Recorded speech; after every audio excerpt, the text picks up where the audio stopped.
Welcome back to Big Mouth and welcome to the DCEU Daily. Remember, you can follow and tag me over on Twitter at Movies TV Mad. Come and say hi. How many times have you been here with me while I've read an article? And how many times have we gone through this Snyder Cut article and it's gone, right, Zack was going to do 3 movies, and it was 2, then it was 1.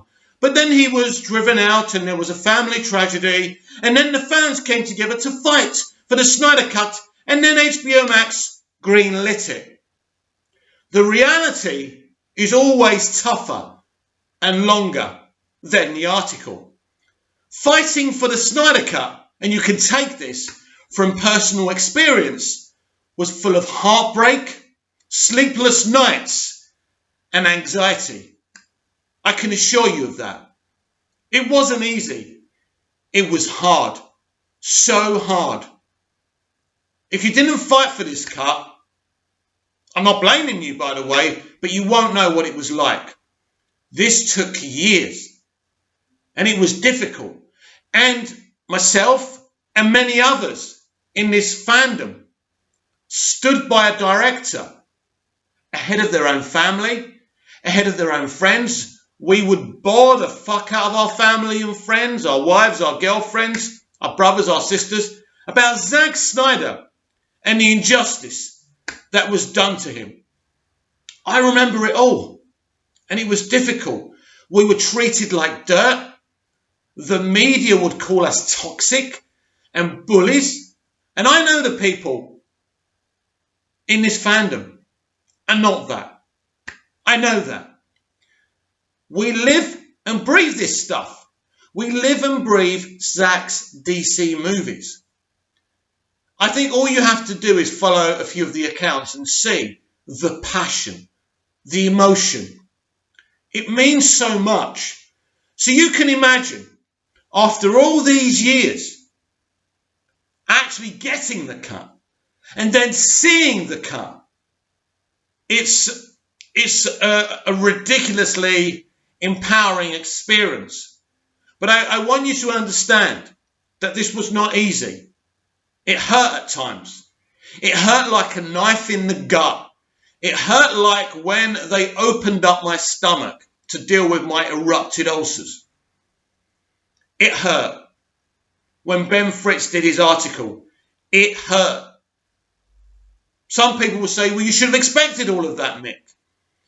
There was a lot of inexperienced people, just fans, just consumers of movies. We didn't know what we were going to get back. We didn't even know that we had got their attention until Ben Fritz's article. So as I say, this wasn't easy. It was difficult, and many, hundreds and thousands of good people committed their whole lives to the cause of releasing the Snyder Cut and restoring the Snyderverse, a fight that we're facing right now, as well as releasing the Air Cut. There's no restoration of the Snyderverse without the release of the Air Cut. We keep on fighting every day. We're tweeting and we're hashtagging every day. This takes time out of our schedules, of our lives with our loved ones, and even our careers. I have to do pitches on Zoom every day. I have to keep the network that I work with here in Cyprus in tune with what I'm doing, what I've written, what I want to do, and what they're going to let me do. Budget meetings, things like that. Sometimes I have to be late with those things, and sometimes I worry they may get fed up of me. Luckily, they think he's a pretty big deal, so they're not going to get rid of me. I thought I'd gloat a little bit there. But, so I don't want anyone to think that this was easy, because it wasn't. There was many sacrifices that were made to release the Snyder Cut. Many of the people in this movement are not wealthy people. They can't afford to lose their jobs. They can't afford to drive their families away because of a film. But you and I both know that this is much more than a film. Even the film itself is bigger than any other film. This is why I stood by Zack Snyder. I've been a fan since Man of Steel. I want you to understand that.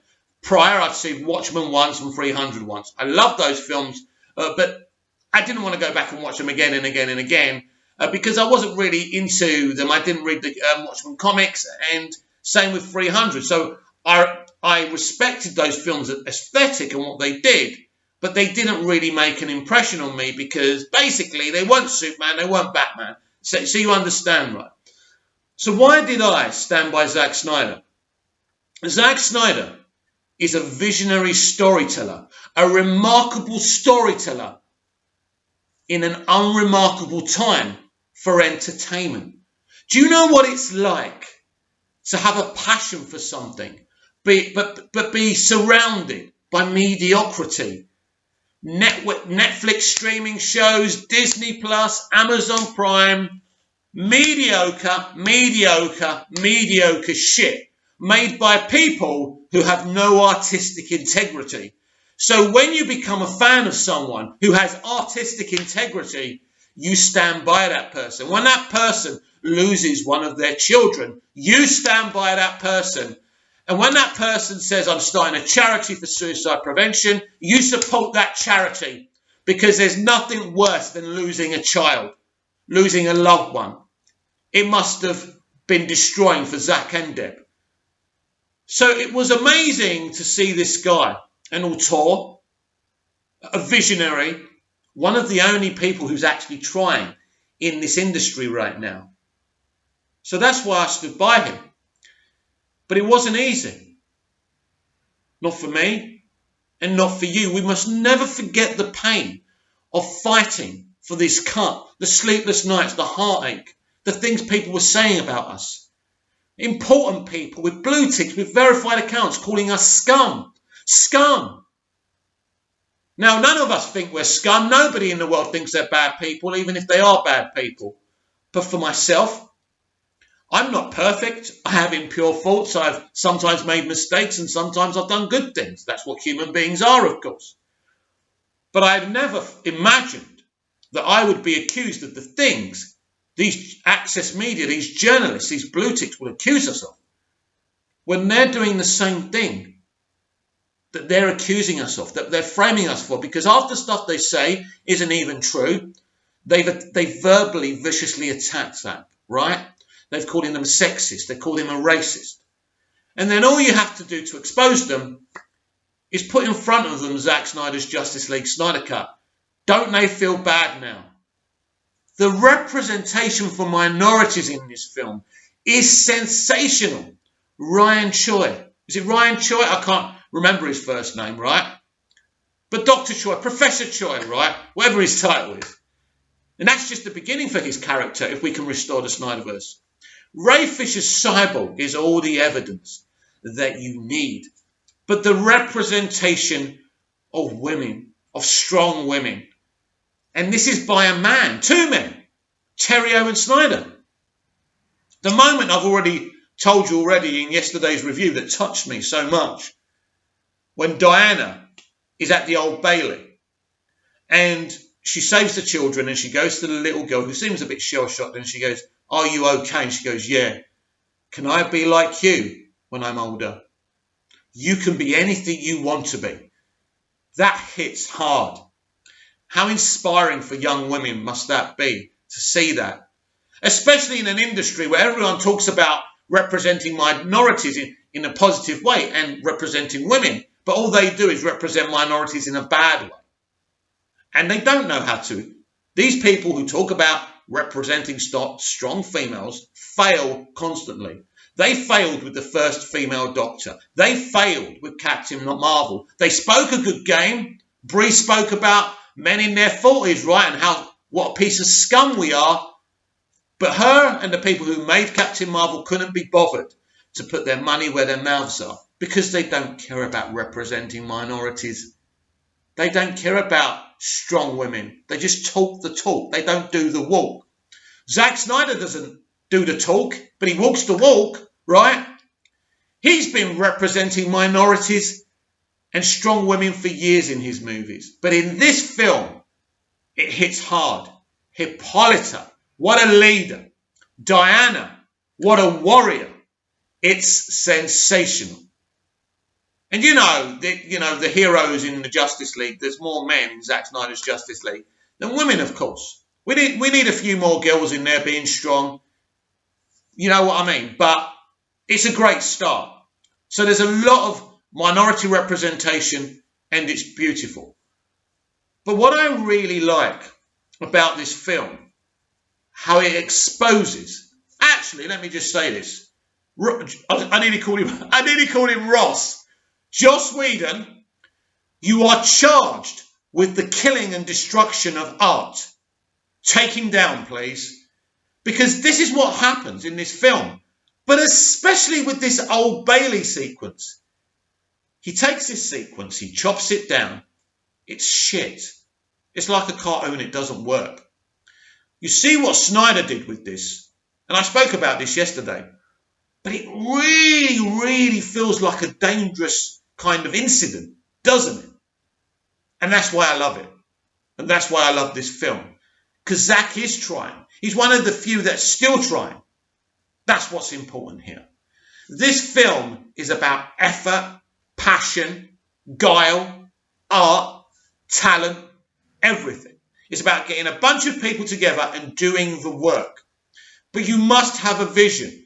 You see, if you're not committed to something in life, it isn't going to end up very well. Snyder is committed to his art form. He takes it seriously, and he takes these DC characters seriously. And ever since Man of Steel, that's been obvious to see. But there's been a misunderstanding with members of the audience. They didn't get it.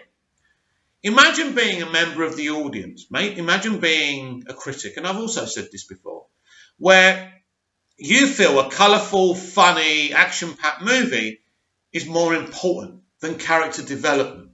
Great stories, grandiose characters, epicness, perfect VFX, all mixed in together. Snyder has never been style over content. I've said this many times before. Snyder is style and content. And in this film, he's probably pulled it off more than any other because he's able to tell a mainstream superhero story with gags, but with seriousness and darkness and consequences. This film has consequences for its characters. Even near the end, when they defeat Steppenwolf, they are looking at Darkseid. Now, it's not spoken vocally, but they know this isn't fucking over. Why do you think Superman's still got the black costume on? He hasn't earned the right to put the red one back on yet. Zack's already spoken about that. So this film hits hard in so many places. It's a sensational watch. It's super long. And I love super long movies. But you can't make a super long movie if... This is a great example as well, by the way. Avengers Endgame is 3 hours. The film shouldn't have been 3 hours. It was a con. They made a big deal about it being 3 hours. They dragged out a bunch of stuff they didn't need to. Basically, I think Avengers Endgame, for me, in terms of a storytelling narrative, is a flop. Not financially. It's a success and everyone loved it. I was really underwhelmed by that film. I thought Infinity War was amazing. What a great setup. And I thought, what the hell we've got to look forward to? This is going to be amazing. But it wasn't amazing. But Zack Snyder's Justice League is literally Avengers, Infinity War and Avengers Endgame put together. But in DC. But with a much more, a better story, more character development, so more exciting. And so many twists and turns. It's amazing. But this is just the beginning of Zack Snyder's Snyderverse. There's a bigger story to tell here. This film is just the fucking setup, boys and girls. Think about that. And this is why I stood by Zack. Because I knew. I'd seen Man of Steel. I'd seen Batman versus Superman. I knew what we were going to get. I didn't know exactly what we were going to get. I didn't expect it to make my heart sing and to laugh at the gags. Zack Snyder did a film where you can actually laugh and have a good time with it as well as cry and feel compelled by the story. Wow, Zack Snyder, you are a genius. You can literally do anything. You shocked the world because there was humour. I spoke about the hot dog gag with the Flash. I think that's a fucking sensational moment because it's genuinely funny. I love the way after he saves Iris, he's with the dogs and he goes, "What's going on over there? Oh, lucky I've got a hot dog." And it's just, It's brilliant. And Miller is really good at comedy. He really is. He plays quite a few dark roles, actually, Ezra Miller. So he doesn't really do much kind of funny stuff. I mean, he's not a funny character in J.K. Rowling's Fantastic Beasts movies. He's a really dark character who's got a really dark future. He's a really good actor, Ezra Miller, and really underestimated as a performer. But here we see Ezra's a bit like Zack in this movie. He's a jack of all trades. He can do it all. He's funny, but when he does serious, he does serious. And he does it so well. When he's struggling with the Speed Force thing, when he needs to help Victor, you can see the struggle. So we've got fabulous actors, clearly the best people to work with a film ever. A brilliant VFX team, a brilliant writer in Terrio who really looks inside of himself when he writes a piece of work. They're the storytellers I admire. And Zack Snyder, the only visionary director in an unvisionary time. I mean, I've spoken to you about this before. We are in an industry that's run by politicians with no artistic integrity. They do not care.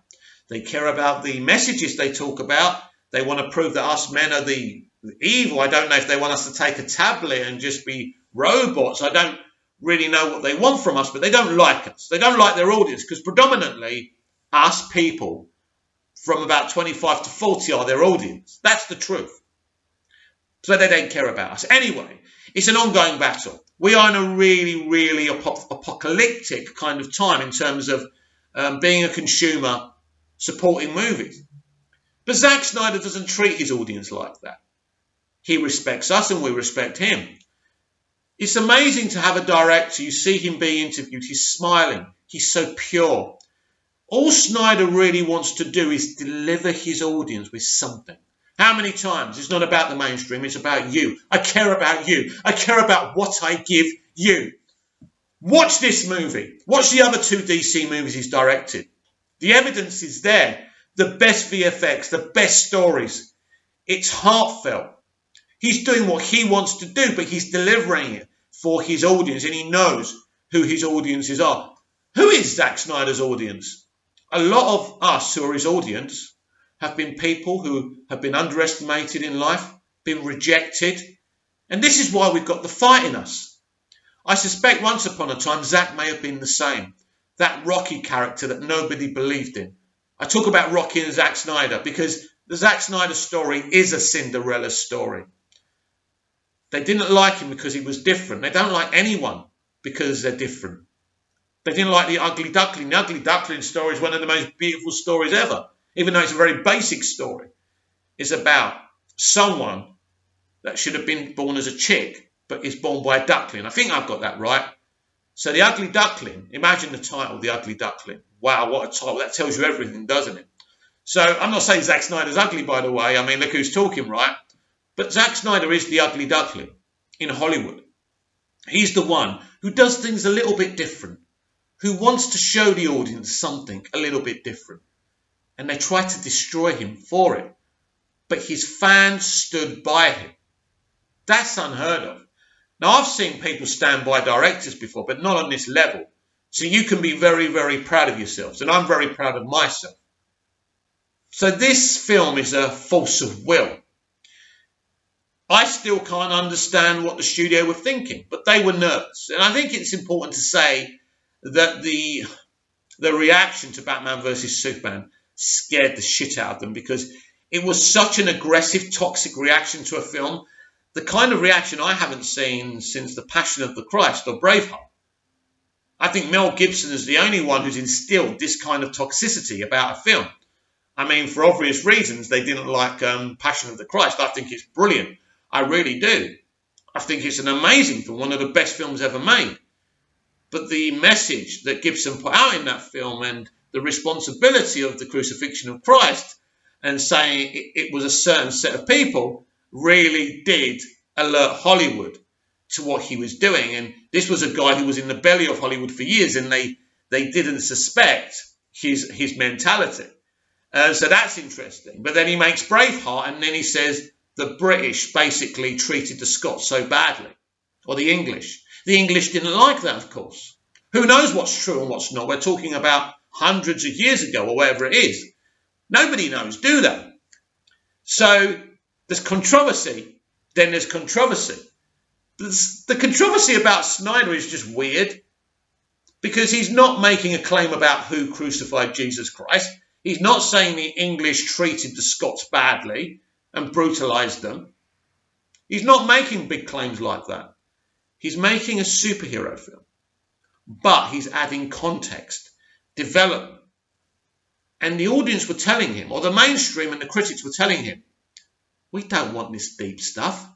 We just want to see great VFX, which Zack's got in his armory, of course, and an easy, fun story. You're going too deep, mate.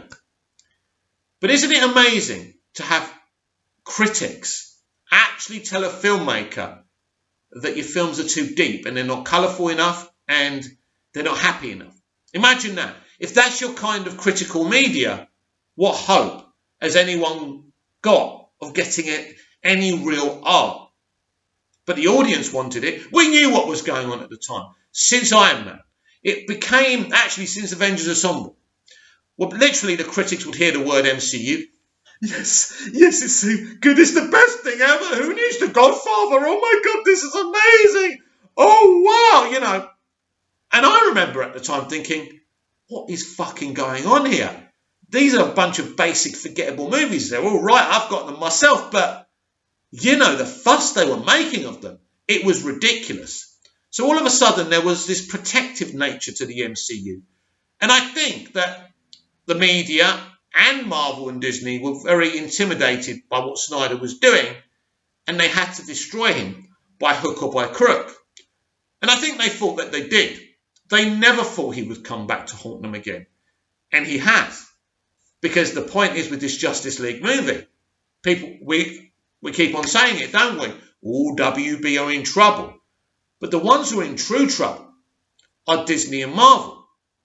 Because this film is on a level that we've never seen before in terms of comic book movies. It's so visionary. It's so unique. It looks so amazing. It gives the audience so much. But it's only just started its story. That's unheard of, everyone. I didn't expect it to be like this. I knew it'd be visionary. I thought I would enjoy it. But I didn't realise we would have a film where Steppenwolf is mentioning the multiverse. Wow. You think, what's the big deal about mentioning the multiverse? Because it's never been mentioned before in the DCEU. It's a massive moment. And it was clearly on Zack's mind, part of his vision. We're hearing so many things from Zack now. His vision of an Aquaman movie was very different to James Wan's. I like James Wan's Aquaman, but I think I would have preferred what Zack was going to do. If I was WB right now, I would change the lock. I would change the lock to Walter Hamada's office and give the new key to Zack. That's what I would do. Now, I've been very protective of Walter Hamada. I've been saying, you know, give the guy a chance, new guy. And you know, he had nothing to do with everything else that happened before, which is pretty true. But since I've seen this film, I've just totally changed my mind. Snyder should be running the whole thing. It's probably too late for that now. I mean, they've got plans in action. We may have to wait till 2022, and if Flashpoint doesn't work, then maybe Zack could get the keys. Maybe we may have to wait a little longer to restore the Snyderverse. I hope not. It will be obvious to most people that Zack Snyder is where it's at. It's not just that he's making money for them now. Everybody in the community of fandom and geekdom has one name in their head. It's Zack Snyder. So they talk about him all the time. They hashtag him all the time. This is liquid gold to any studio. Just like they reacted the way they reacted after the reaction to BVS, the studio are going to have to react in the opposite way. Why is that?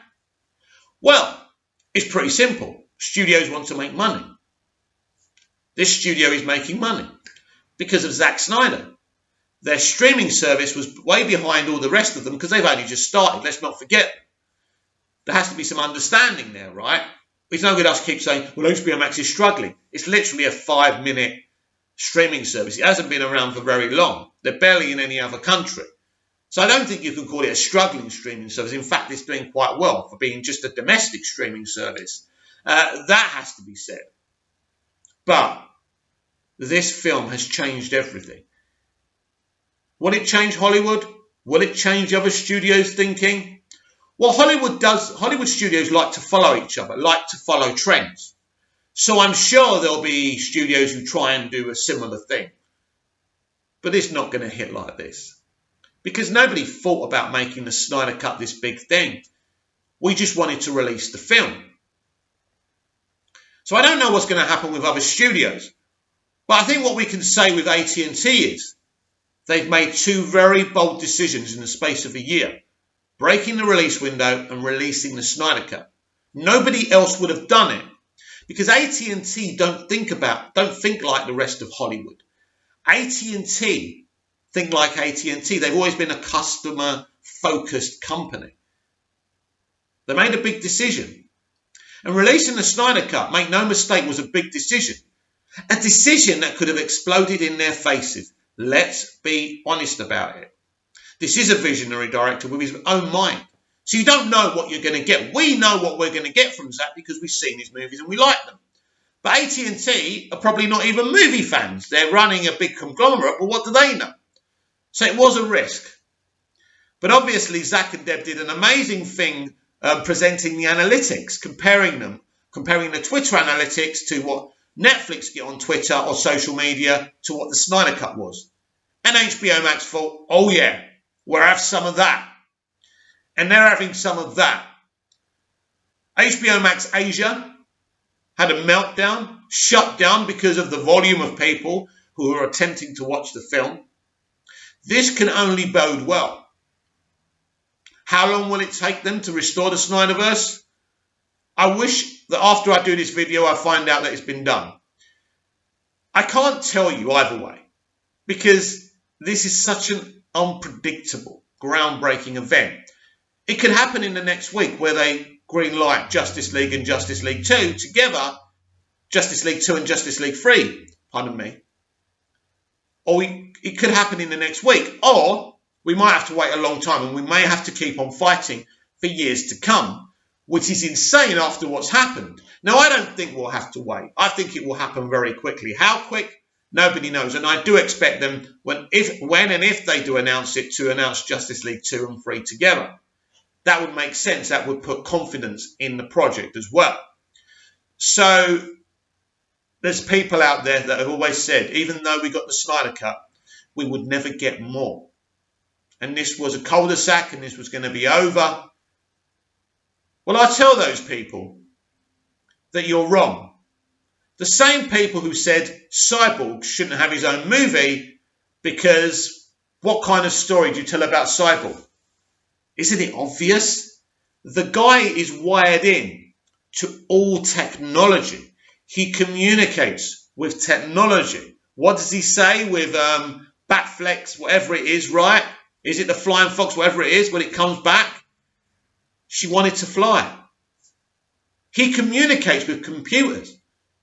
There's a story there where he can be corrupted. You could even create an evil version of Cyborg. There's so many things you can do. So don't tell me Ray Fisher's performance and the writing from Terrio and Snyder doesn't lead into some exciting things.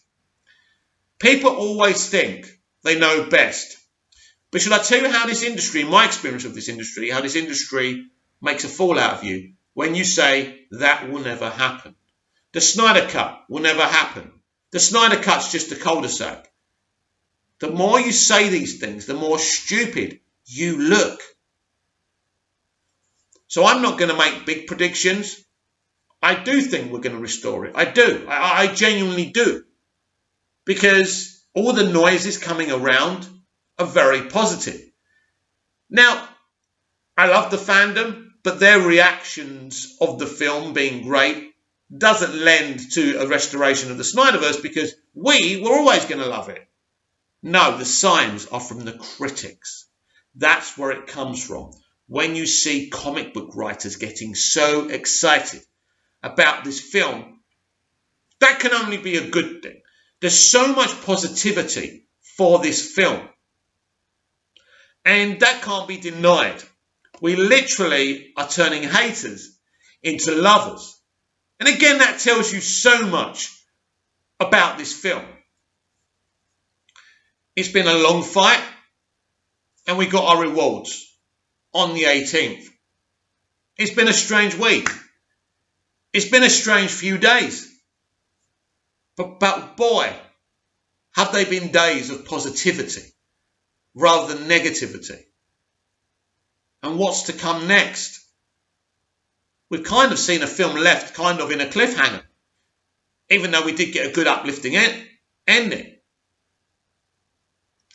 Everything else would have been amazing, but he actually got Jared Leto back, and he got Affleck back, and he got Amber back, and they did The Nightmare Future, and it was amazing. You've literally got Batman and Joker intimidating each other. Joker's saying things about Robin, and then Batman saying, "Mark my words, I am going to fucking kill you." That was such a powerful moment. So it's just a sensational. This film is sensational because not only did Snyder want to finish it and did finish it, he added certain things to it, like The Nightmare Future. Wow. And it really serves the film. It doesn't seem out of place. And Zack's already told us Justice League 2 is predominantly focused in the Nightmare Future, which surprised me when I heard about it, but made me really excited. So that's amazing. And in a way, it's interesting because you won't really need Gal Gadot in Justice League 2, unless they do present-day stuff as well. He won't need Aquaman in Justice League 2. He won't need Lois Lane in Justice League 2 if they're in all the time in the Nightmare Future. Or maybe they'll just have to play a small part. So if those actors are busy, it's easier to make that film.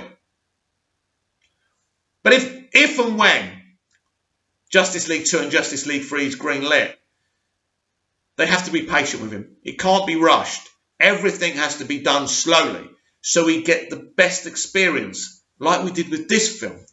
This film is off the level, like nothing we've ever seen before. I still say my favourite moment is the history lesson. I mean, we saw a great history lesson in Man of Steel, a great history lesson in the Wonder Woman movie, but this one wins the prize draw. It is sensational. There's morals there about uniting with people. It feels brilliant. It looks brilliant. It's Zack Snyder. The man is simply a genius. I can't stop thinking about this film, and I know you're the same. All of you. You are surprised by this film because you knew it was going to be good. You just didn't know it was going to be this good. You were hoping it would be great, but what do we know? We never saw the movie. We didn't know what was in the movie. And we had people in our ears from the studio telling us that the film was a mess. Wow. If that's what you call a mess, then never tidy up again. Because wow, that film's no mess. That film is a work of genius. It truly is. Because it isn't just a 4-hour movie going on and on, limping on and on and on. It's got a direction. There's a reason it's that long. I think that's the analogy with Endgame, where it's 3 hours, but you wonder why is it 3 hours? What does a lot of the stuff that they do, like the Back to the Future ripoff, I know why they're doing it, but it's not that interesting. And it doesn't justify the 3 hours. But Zack Snyder's Justice League does justify the 4 hours. The chapters were amazing. As I said yesterday, really, really helpful. This is a film that's so different to anything we've seen before. Different for different sake, there's no point, that's a waste of time. But different when you've got something different to say is hugely important. And this film has something to say. You out there, helped make this film a reality. But it wasn't easy, was it? It was hard. It was a slog, and we could have easily walked away from it at any time to make our lives easier. But we were too invested. It was the imagination of thinking about what Snyder's movie could be. And the movie I saw on the 18th, the movie I tried to see again yesterday, but people wouldn't allow me to, interrupted me and stuff, but I will get to see it again and again. That movie is beyond the movie I imagined. So I don't know about you. So I'm glad I stayed the course and kept on fighting. I still think we're in a dream and this film in reality hasn't been released because it does seem too good to be true. I remember hearing the rumours that they were going to greenlight it. I didn't believe it for a second. I thought after all this time, this is actually going to happen. I didn't believe it. But the group of people, all of you, and I mean all of you, who achieved this, did it with great pain, great sacrifice, and never give in. You are a unique bunch of people, just like our director. You're different to other people. You stayed in there. You defend Zack. You defend his honour. You defend his artistic integrity. But you can also have a laugh. We have lots of laughs, especially over on Twitter. It's just a moment of celebration. This movie is on another level. Another level. So hopefully I can watch it again later. So I can have another full discussion about this film because there's so much to unpackage. But I've got to get it right in my head again. Because there's lots of things from the film that have just left me. Because I've got a crap memory, as you all know. But what are your honest opinions about the fandom and what we've achieved? What's your honest opinion about this film? Where does it rank in your top superhero movie list? Not just DC, but all movies. How high does it rank? I think it ranks higher than any MCU film. I think it probably is the best DC film. Equally, I'd say with Batman vs Superman and Man of Steel, because I love those films. And Batman Begins is one of my favourite movies as well. I definitely put that in the same line as Man of Steel and Batman v Superman. And Batman Begins. Those films are sensational. So comment down below, like, share and subscribe, and I'll be back tomorrow with even more DCEU Daily. See you again soon.